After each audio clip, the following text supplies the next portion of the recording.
María Purísima,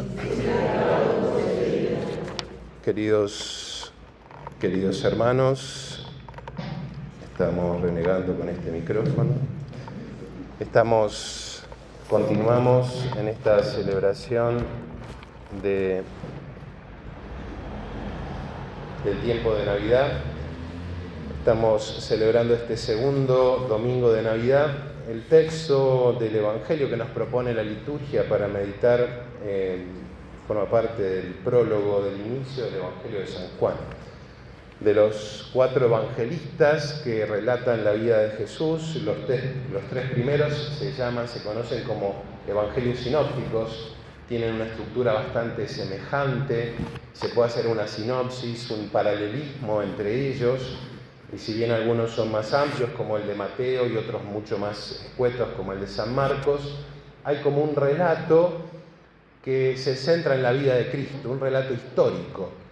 Y no sucede así con el Evangelio de San Juan, que se desprende de estos evangelios sinópticos y tiene otro modo de redacción. De hecho, el prólogo empieza de otra manera totalmente distinta de los sinópticos, que la mayoría empieza con la genealogía de Jesús, hablando del nacimiento de Cristo. San Juan empieza con el prólogo que nos evoca el libro del Génesis. Pero no solamente el prólogo, sino que hay muchos pasajes como el discurso de pan de vida, el de la última cena, donde San Juan se extiende incluso varios capítulos relatando todo lo que Jesús dijo y hizo con los apóstoles. Esto es muy interesante, de hecho se lo conoce como el águila por la profundidad de su pensamiento. El texto del prólogo que se nos propone para meditar en este día tiene una relación estrecha con el libro del Eclesiástico, que nos habla de la sabiduría.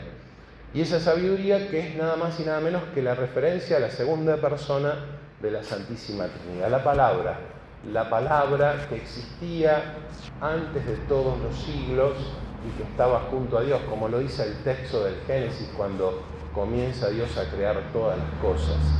Me voy a detener en 2 cosas puntuales que me parecen interesantes para que meditemos. El prólogo es bellísimo, los invito a que lo lean y que lo mediten. Pero, en primer lugar, esta imagen que hace la referencia entre las luz y las tinieblas. Jesús como luz que vino a iluminarnos. Vino a los suyos y los suyos no lo recibieron. La luz que viene y las tinieblas que no lo perciben. Esta imagen que desarrolla de una manera muy particular San Juan se refiere precisamente a Jesús. Jesús es el sol que nace de lo alto. Esta bellísima celebración que tenemos el día de la vigilia pascual, que entramos con el cirio, ese cirio en la iglesia oscura que representa a Jesús, que viene a iluminarnos. ¿Por qué Jesús viene a iluminarnos? Porque Él le devuelve al hombre lo que el hombre perdió por el pecado. La desobediencia del pecado sumió al hombre en la ignorancia y en la oscuridad, porque lo que nos hace a nosotros ser conscientes de quiénes somos es precisamente Dios. Él es el que nos ilumina para reconocer quiénes somos, de dónde venimos y a dónde vamos. Alejados de Dios, el hombre pierde su rumbo, que es lo que vemos en la sociedad y en la historia de la humanidad. Es decir, un hombre sin Dios es como un hombre ciego que no sabe para dónde ir, que no conoce, que no tiene camino, que no tiene ninguna referencia. Por eso la luz de Cristo es la que ilumina nuestra inteligencia. Paradójicamente, cuando atacan a la iglesia o cuando hacen referencia a la iglesia, que hablan del oscurantismo de la iglesia, que la iglesia ha sumergido al hombre en la oscuridad, en las tinieblas, en el pasado, en lo terrible, y que el iluminismo de la razón, de las ciencias, es la que devuelve al hombre el camino para ser libre y para ser feliz. Eso utilizan como propaganda aquellos que están en contra de la iglesia, pero ese iluminismo, podríamos decir, que practicó o trataron de realizar Adán y Eva en ese primer instante allá ante la fruta prohibida, ¿qué hicieron? Hicieron una inspección racional. La fruta es apetecible, es linda para adquirir sabiduría. Hicieron como un análisis, pero olvidándose de Dios. Y ese análisis racional que hicieron de lo que le decía la serpiente y de lo que ellos veían con sus sentidos, no fue en realidad la iluminación y aquello que devolvió al hombre la felicidad y que hizo al hombre como Dios. Todo lo contrario. Y esto es lo que nos da la ciencia. La ciencia tiene un límite y es lo sensible, porque la ciencia parte de lo pragmático, de lo empírico, de aquello que se pueda demostrar. Pero lo empírico tiene un límite y no se puede pasar ese límite. Ahí entra la fe. La fe que ilumina al hombre y que lo hace capaz de comprender aquello que no solamente ve en nuestros sentidos. Pero para ser capaz de ver con los ojos de la fe, hace falta una gran virtud, que es la humildad, el reconocernos necesitados de Dios.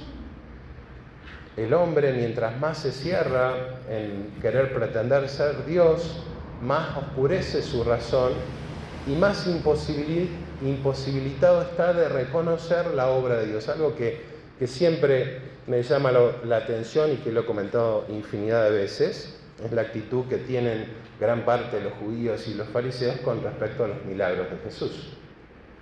Los milagros de Jesús eran signos sensibles que demostraban que esta persona, este hombre, no era un hombre cualquiera. De pronto caminar sobre las aguas, hacer multiplicación de los panes con unos pocos panes y darle de comer a 5.000 hombres, curar un paralítico, curar a un enfermo, era un signo sensible de que este hombre que estoy viendo, como ellos lo veían de carne y hueso, no es un hombre cualquiera.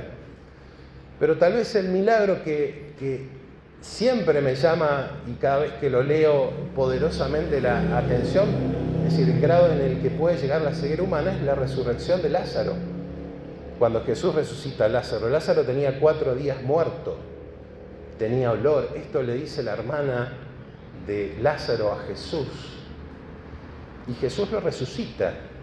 Lázaro sale envuelto, como se solía enterrar a las personas en esa época, sale, resucita, algo evidente. ¿Y cuál es el comentario? ¿Cuál es la conclusión de gran parte de los fariseos y de los judíos? Tenemos que matar a Lázaro, porque ahora muchos creen por Lázaro en Jesús. Por Lázaro lo acaban de resucitar y ya lo querían asesinar, ya lo querían matar. Pero fíjense la ceguera, que en vez de rendirse ante la evidencia, evidentemente este hombre hizo algo maravilloso, es decir, este hombre se estaba pudriendo, tenía olor y de pronto ha vuelto a la vida, está vivo, está caminando. No, la cerrazón. Vino a los suyos y los suyos no lo recibieron. La luz que brilla en las tinieblas y las tinieblas que no lo perciben. ¿Por qué sucede esto? Porque la fe es un don. Esta es la clave. Por eso el texto nos llama a meditar esto. Pero a todos los que la recibieron, a los que creen en su nombre, les dio el poder de llegar a ser hijos de Dios. Creer en Él es un don. La fe es un don. No es algo que uno adquiere con el esfuerzo de la razón. No, es un don. Y el hecho de que nosotros estemos acá es un don también. Y tenemos que ser conscientes de que este don es inmerecido. Es decir, Dios nos dio el don como a otras personas que tal vez no creen y no tienen el don, tal vez porque han hecho cosas para merecer perder la fe. Es decir, si yo expongo la fe y necesariamente a cosas que atentan contra ella, y es evidente que yo la puedo perder si yo no vivo de acuerdo, de manera coherente con aquello que creo, porque estoy exponiéndome. Pero si yo custodio, si yo cuido y le pido a Dios que aumente mi fe, Dios me va no solamente a regalar, sino para que esa fe aumente día a día. Y esa fe nos hace no solamente hijos de Dios, sino también que ilumina nuestra inteligencia para conocer esto, conocer los dones, conocer nuestra vida, conocer quiénes somos, de dónde venimos y hacia dónde vamos.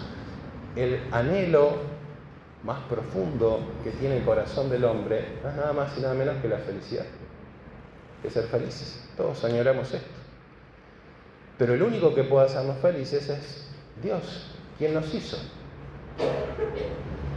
Y cuando no somos capaces de verlo, cuando la ceguera inunda nuestra vida, terminamos buscando a Dios en las cosas que Él ha creado. Como le pasó a San Agustín, que buscaba a Dios en las criaturas, en las cosas creadas, sin darse cuenta que era el creador de esas cosas, el único que podía darle a Él aquello que tanto anhelaba. Tarde te amé, dice San Agustín, hermosura tan antigua y tan nueva.